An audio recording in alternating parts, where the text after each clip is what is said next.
I got a strange going on out here. Something just killed my dog. Something killed your dog?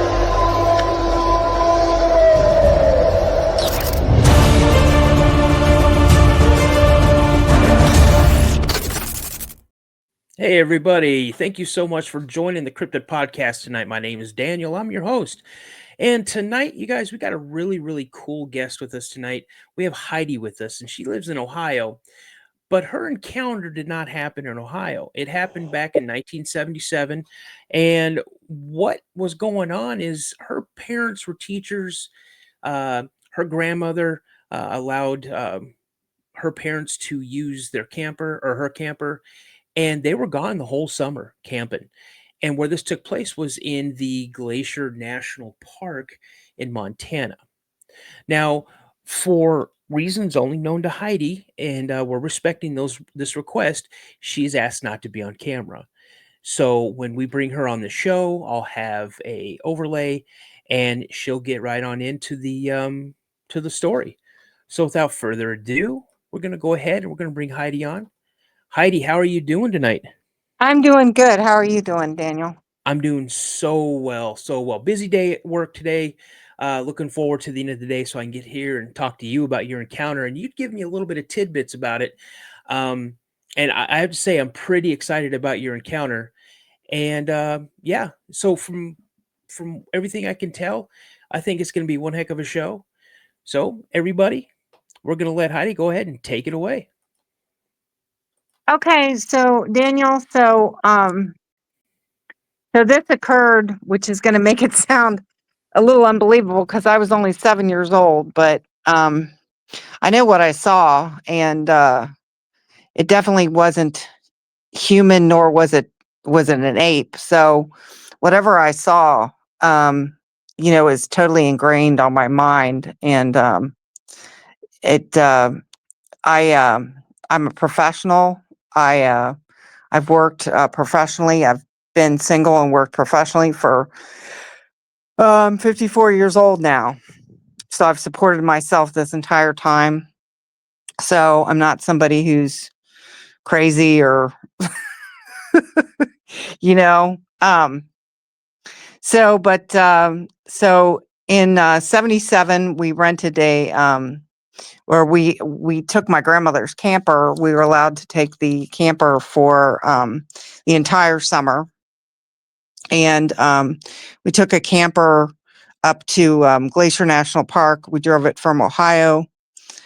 And it was a long trip out there. And are you there? So Yeah, I'm still here. I just okay. have everything ISO'd on you, and just go ahead and just tell your story, and Okay. we're good to go. So we went out to Glacier National Park. They were having some severe problems with grizzlies interacting with people that year. And so when we're in the campground, we had to take the campers and park them on the outside and have the people in the center that were in tents and things like that. So we decided to go hiking. My dad, he particularly liked to fish by himself so that there was no noise. And so he went off fishing, and my mom and brother and I took a camper up to the road to the sun, which is a very high, steep incline that the park rangers had said we really shouldn't be on with the camper, but we were on it. And we pulled over to take a hike up to a waterfall. So we were on a trail, but it was a very remote trail in Glacier National Park, very far, removed off the grid. And as I was hiking, I'm asthmatic. So how I used to compensate for that was to actually run ahead so that when other people could catch up with me, I could catch my breath. And so I did that. I took a run ahead from my mom and my brother. And I saw two basically black flashes in front of me. One was what I perceived to be a grizzly that ran off to the side of me and later in front of me. And then another flash, which was indiscernible, which was even faster than the grizzly. And when I stopped, because I didn't, I was shocked. I was in shock. When I stopped, when I stopped, there was a Bigfoot in front of me, within 5 feet of me, standing behind a tree and blocking the bear from having access to me. At that point, I was kind of in shock and I didn't know what to say or do. So I mumbled, "Hi, Bigfoot." And I got a laugh. I turned around and my mom and brother were coming up the trail and it was gone. It was a red-haired, human-looking thing with long red hair on its body that was see-through, and an ape-like nose and an ape-like mouth. And it had these glowing blackish brown eyes and like a mullet type of hair and a beard. And I don't know what to say other than it wasn't human and it wasn't an ape, but I did a sketch that I provided Daniel, and I provided a video to him of what this thing looked like from a Colorado Bigfoot sighting. And I really wasn't scared. I didn't feel in danger. I felt protected. I don't know. It wasn't an intimidating encounter other than I was in shock, but I didn't feel intimidated by it or harassed by it in any way. So. Okay, so I knew I was going to really like this encounter. We're just going to go ahead and keep the image ISO'd on you. Unfortunately, I could not get those, the image that you had drawn and then the video. For some reason, I couldn't get them to load. Okay. I would love to have shown those.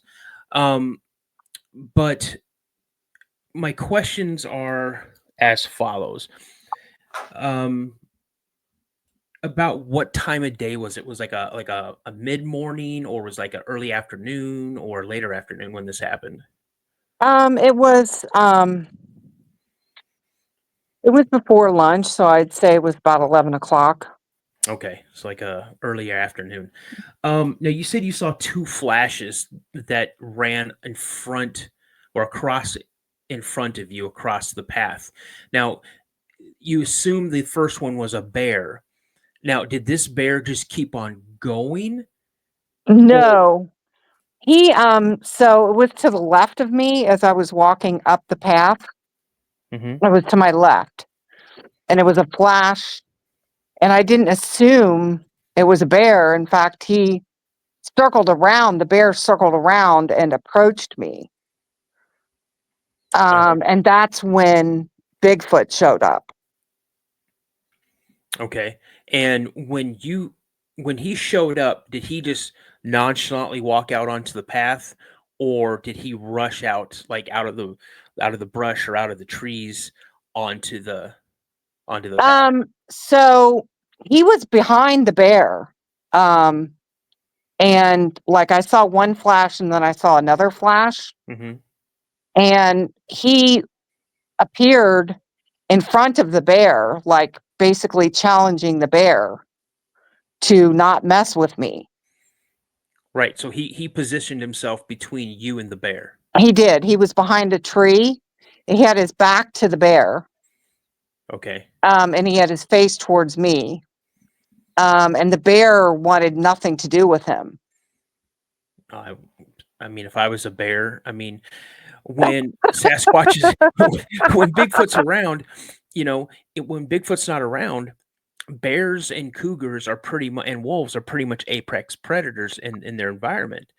But Right. when the big guy decides to make an appearance, that all changes. Right. So, about how tall was this Sasquatch? Was this Bigfoot? Well, as a kid, the only frame of reference that I had was how tall my dad was, and he was 6'4". Yeah. And this thing was way taller than my dad, but I'd say he was somewhere between 6'4" and 7 foot. Yeah. And you being 7 years old, like I was 12 when I first saw mine. And, Mhm. To us as kids, our dads are giants, Right, right. but now I look back at my dad. My dad was only 5'7", so he wasn't much of a giant, But you're right. We tend to use our dads as a frame of reference, or someone else in our life that stands really, really tall. And I think especially being young, you have a really good unobstructed view, meaning you don't have like a polluted thought of what you're seeing versus what you think you saw, something you've never seen before in your life. At this time you've probably already seen bears and books and things like that. You identify what the bear is, but this is, something you don't identify with. And then Right. it starts fitting in boxes like, well, I've read somewhere about this, or I read somewhere about that. This is what this must be. Um, so about how long did this encounter happen? How long was the encounter itself? Yeah, Um, it was about 5 or 10 minutes. It really. was just silent. I'd say maybe 5 minutes. It was just silent. There was no conversation other than, I mean, I didn't know what to say, so I just said, "Hi, Big." And he got a chuckle out of that. And he laughed, and it sounded very much like a man's laugh. Mhm. Um, and he apparently thought that was hilarious. And then when he heard other people coming, which was my mom and brother, he took off. And I didn't even see him take off. I mean, he just disappeared. Like, were you distracted by anything that kind of pulled your attention away from him, and that's when he took off? Well, Or I was distracted by my brother and my mom coming down the trail, okay, or yeah, coming up the trail because we were hiking up a steep mountain. okay, And so it wasn't somewhere that people would normally be, even though there was a hike to a waterfall. We kind of like almost got off the trail too. You know what I mean? yeah, We were sort of not lost. I mean, the trail was within sight, but we were sort of off trail, and it was a steep, steep hike. yeah, So there weren't going to be a lot of people in that area at all. yeah. I mean, they're opportunistic, So just even the smallest break in your attention, that gives them enough window because they move so quick and so fluid. That gave him enough time to literally just step off and blend right in with his environment because they're masters of camouflage. I'm a firm believer in that. For a second, I thought you said, before you clarified that you were distracted by your mom and your brother, that he just vanished right in front of you, and I'm like, what? But it makes sense. Your attention was pulled someplace else, and he took that moment to blend in wherever he I was just at. never saw anything in my life move that fast. I mean, he was faster than the bear, Yeah, and I've never, I remember seeing the bear, and it was like, I've never seen anything move as fast as the bear. You know what I mean? At that point in my life. And then to see something move faster than the bear was just mind blowing, you know? I Um, I believe bears, they can run up to, I want to say, between 30 and 35 miles an hour, and that is quick for an animal that big. Um, Do you think that this bear was running away from the Bigfoot? Because you You know, said, it could be. It could be that it could be that Bigfoot was after the bear, for all I know. yeah, Um, because it it was like that. The bear was, in front of the Bigfoot. hmm Mhm. And and then came the Bigfoot. And it was like, oh crap, there's a kid there. You know what I mean? Let me step in. right. And I don't know if the bear was chasing the Bigfoot. It's completely plausible because it did seem like that to me, that perhaps the Bigfoot was chasing the bear for some reason. Yeah, that is it's not the first time I've heard, where Bigfoot has, been spotted or presumed chasing, some type of an animal. Normally here they're like chasing deer because they got a hunt going on, but I've never heard of a story where Sasquatch and a bear are in the same story. So, yeah, that's pretty crazy. So let me ask you this: before this incident happened, what was your thought on Bigfoot? Was it something that you maybe heard about and didn't really think about, or it's something that you heard about and you're like, oh man, that's pretty cool? Um, it was like a running joke, you know. Um, I mean, it was just in our family, it was just a joke. Um, we joked about it because we had heard, because in Ohio, everything happens, years later. You know what I mean?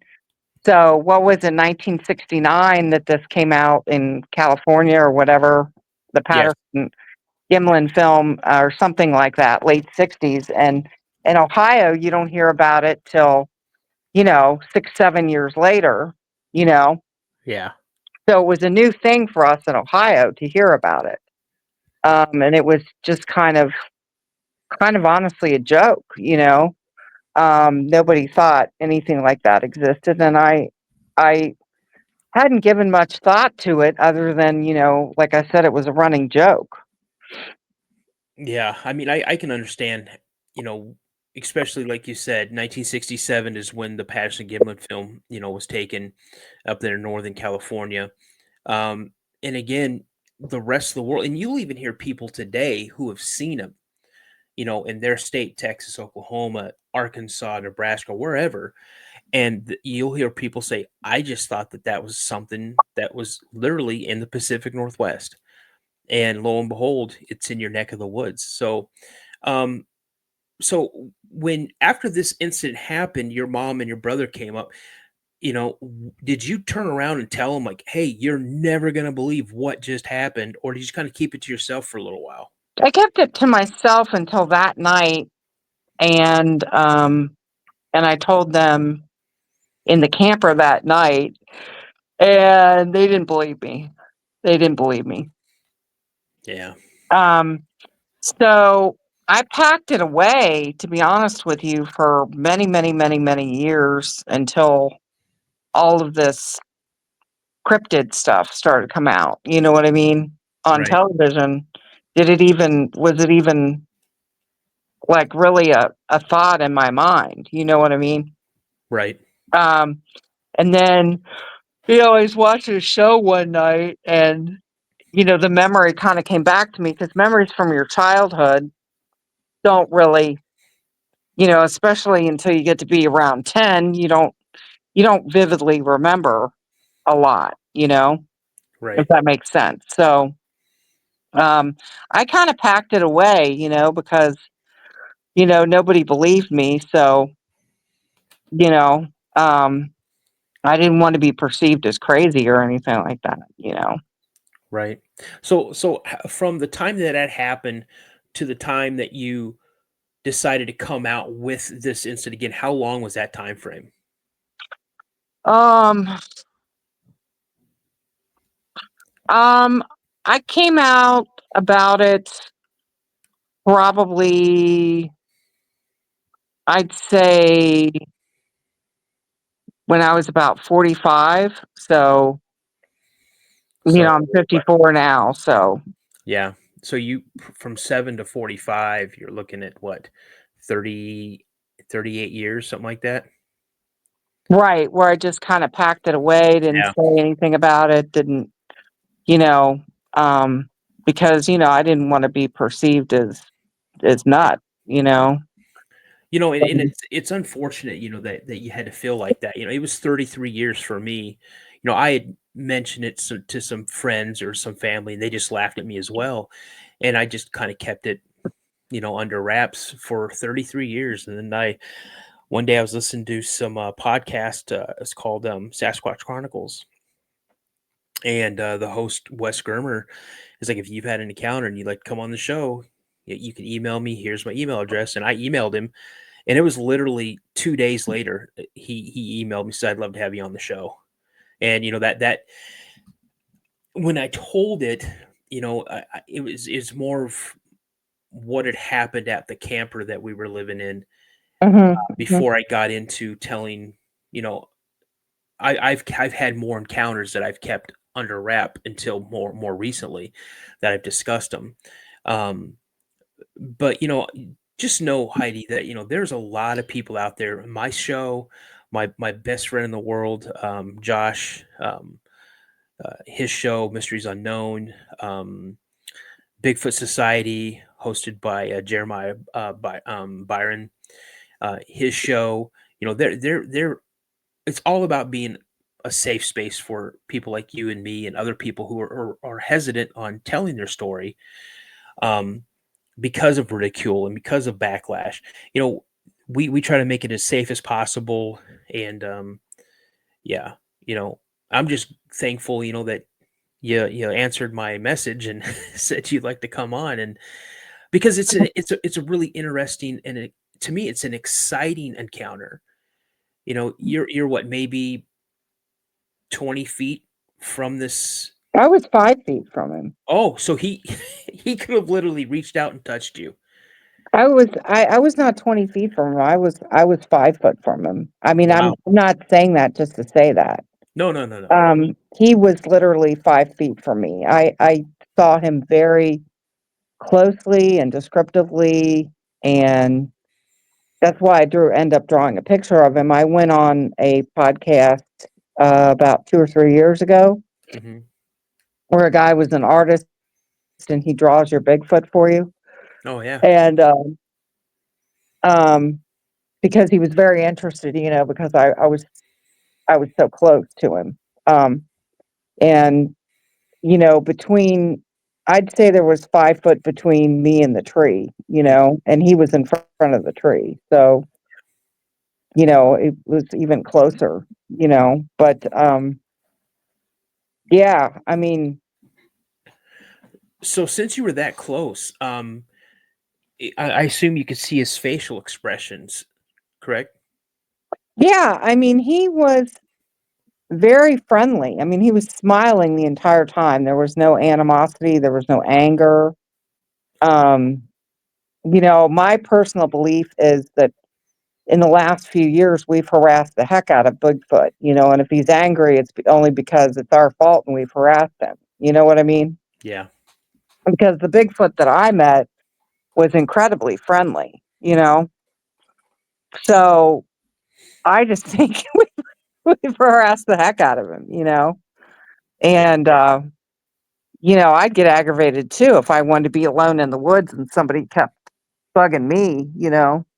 I think I think I'd get a little aggravated too. But um, no, I mean the specific individual that I met. Now I know they're all different. And they all look different, and is the typical what looks like a Rocky Mountain Sasquatch. Yeah. And he was friendly. Um, I mean, like I said, he was smiling. I could not see, you know, any of his private parts or anything because he was partially behind a tree. Right. But he had the big muscular legs. And what was odd about him, about my sighting, as opposed to other people's sightings, is he didn't have that much body hair. It was see-through. It was red and it was see-through. Yeah. And so many other people say they're completely covered in hair, and he just wasn't. and his skin was light. It wasn't dark. Well, the female that I saw, and it when she turned to face the car, it was obviously a female. She had hair on her chest area, but not a lot. So you had a very good look at what was going on there. And then like part of her stomach was um didn't have a lot of thick hair on it either. Her hands, the top of her hands were not you could see skin and stuff from the top of her hands and most of her face as well. But yeah, I have heard stories where, like you said, it's all like their furs or the hair is almost transparent because they're a lighter shade, or it might have been an older Sasquatch and their hair was thinning. Who knows? There's Mhm, many mhm, different things. I've seen ones where, people say it looked like Cousin It on steroids. mhm, So, mhm. I've you know, had people tell me, from the cryptid world that they think it might have been a juvenile, yeah, but I really don't know because, we don't know enough about them to tell what age they are really, and um, I mean, I would say he looked middle-aged, if I had to guess. yeah, Um, he didn't look extremely old and he didn't look extremely young, but it's hard to tell because the thing was is his face was so weathered and he was so athletic. He had like almost hollows in his cheekbones. yeah. Um, That was my next question is, can you describe his face a little more? I mean, here's the thing, Montana has extreme weather. It can get super hot up there. It can also get super, super cold there. I'm in Minnesota. It's the same way. It can get mhm, mhm, super hot here, and they can also get super humid and then super cold. You know, I just find it's a fascinating experience because number one, your parents sounded like they are awesome. You know, taking you guys out for the whole summer and just going and traveling and having your kids experience everything. And then your mom, your brother, especially your mom sounds like she was a pretty tough woman. She just, oh, I'm taking the kids up here and we're going to go for a hike, and while your dad's fishing or whatnot. And yeah, it's just a different time. It's the way I grew up in a way. And it's just sad that when you told them, you know, hey, this is what I saw, they didn't believe you. They kind of chuckled at you and stuff like that. So it's not something that a 7-year-old is going to sit there and make up stories. well, that same trip, we were, um, to elaborate on the grizzlies. Mhm. Okay. So we ate popcorn at the camper and at the picnic table. And in the middle of the night, we heard this rustling, and like a scraping on the actual camper itself. Mhm. And the grizzlies were tearing at the camper. I mean, literally tearing with their claws at the camper Because and they smoked the tearing popcorn. because of the popcorn and tearing. And there were scratch marks down the middle of the picnic table. I mean, huge scratch marks when we woke up the next morning. And like I said, they were having a lot of problems with. They had two girls that were killed that were on their period Mm. that were killed by grizzlies that year in Glacier National. And so they were having a lot of problems You know, with the it, grizzlies. do you recall hearing any noises, like any noises the time you guys were staying there? And I mean like tree knocks, howls, other vocalizations, anything like that? I didn't hear anything then. I've had a couple of experiences, like Class B experiences since then, Yeah. um, particularly in Lake Cumberland and Kentucky. Do you wanna go through one of those encounters? Yeah, so I've heard vocalizations in Lake Cumberland, and also there's another lake. I'm trying to think of the name of it. Sorry, it's been a while. In Tennessee, that I think it's called. Shoot, let me Google it real quick. So in Kentucky. Okay. I thought it was Tennessee. I apologize, but Dale Hollow Lake in Kentucky. I also heard.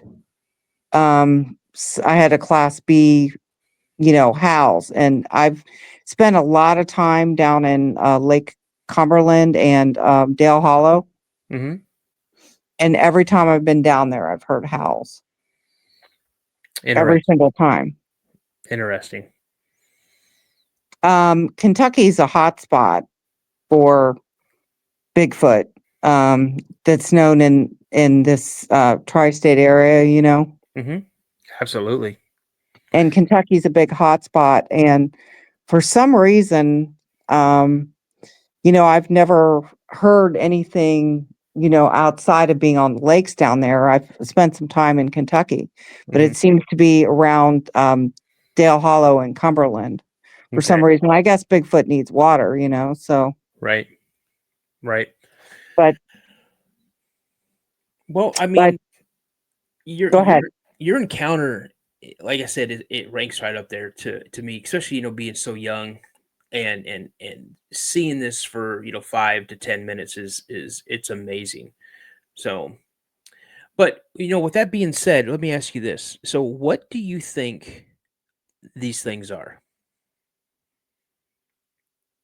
So I think that they're an early version of a human. I think they're like, like a caveman or something of that nature. Right. They, I don't know. There's a lot of crazy theories out there about what they are, but from what I saw being so close to it, I really felt like it's an early human of some sort. Yeah, I mean that could be. That definitely could be. I mean, and I'm not just saying that because that's what everybody says, I'm saying that because I saw it really close, and I've looked it up, trying to figure out what I saw, and it looks like not quite Neanderthal man, but close, Right. Oh, no. and There's really no wrong answer to what people think it is, because again, we don't know an awful lot about him. So, but yeah. So I mean, hey, I'm just gonna have to in your say, encounter, what did you think it was? oh, it's flesh and blood. It's flesh and blood. I mean, but I've heard so many stories where they've been seen coming out of portals. They've seen UFOs in the areas when these things show up. Some people believe they're from they're Nephilim from the Bible, or Nephilim. And what I saw, is the it was 100% flesh and blood. So Mhm, mhm. that's Yeah, what I I've don't think it's Nephilim from the Bible. I mean, I've looked up what those look like and everything, and it's not really what I saw. Really what I saw was, um, like the tape that I sent you of the Bigfoot looking in the camper van in Yeah, Colorado. that's But, crazy. I mean, that's exactly what I saw. Yeah. And But I mean, it's a lot scarier at night than it would be during the day, when I saw it. So, Oh, absolutely. but Absolutely. I don't think I had any fear towards it at that age. You know what I mean? I hadn't had a chance to develop a fear towards it. So it wasn't afraid of me, and I wasn't afraid of him, if that Right. makes sense. Oh, no, that makes Because I that hadn't had any opportunity to develop any type of fear. right. Oh, absolutely. So, well, I mean, if you have any words of wisdom to the listeners out there, what would they be? Well, just don't criticize people when they say they saw something like that, because there's a lot of things out there that we don't understand, we don't know about. And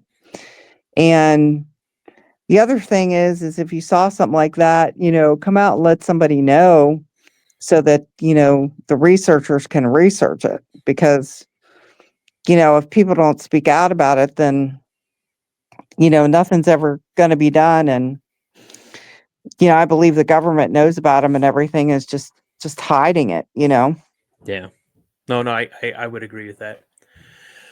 Well, I'm going to go ahead and say that's our show for tonight. And I just want Okay. to say thank you so much for coming on and sharing that incredible encounter with us. If you just want to hang out in the lobby for a couple minutes after the show, I'd like to talk to you a couple more minutes and kind of give you time frame when I'll be putting this up on my channel. Okay. Okay, sounds good. All righty. So everybody, again, that is our show for today. I also again want to thank Heidi so much for coming on the show. And remember, if anybody out there has had an encounter that they'd like to share, would like to come on the show, please feel free to shoot me an email at the Cryptid Podcast 72@gmail.com. As my buddy Josh always said, from Mysteries Unknown, Mysteries Unknown, my buddy Josh will say, stay prayed up. And I always like to say, remember that a legend always starts with a sighting. You guys have a wonderful night, and stay tuned for more. I got a strange going on out here. Something just killed my dog. Something killed your dog?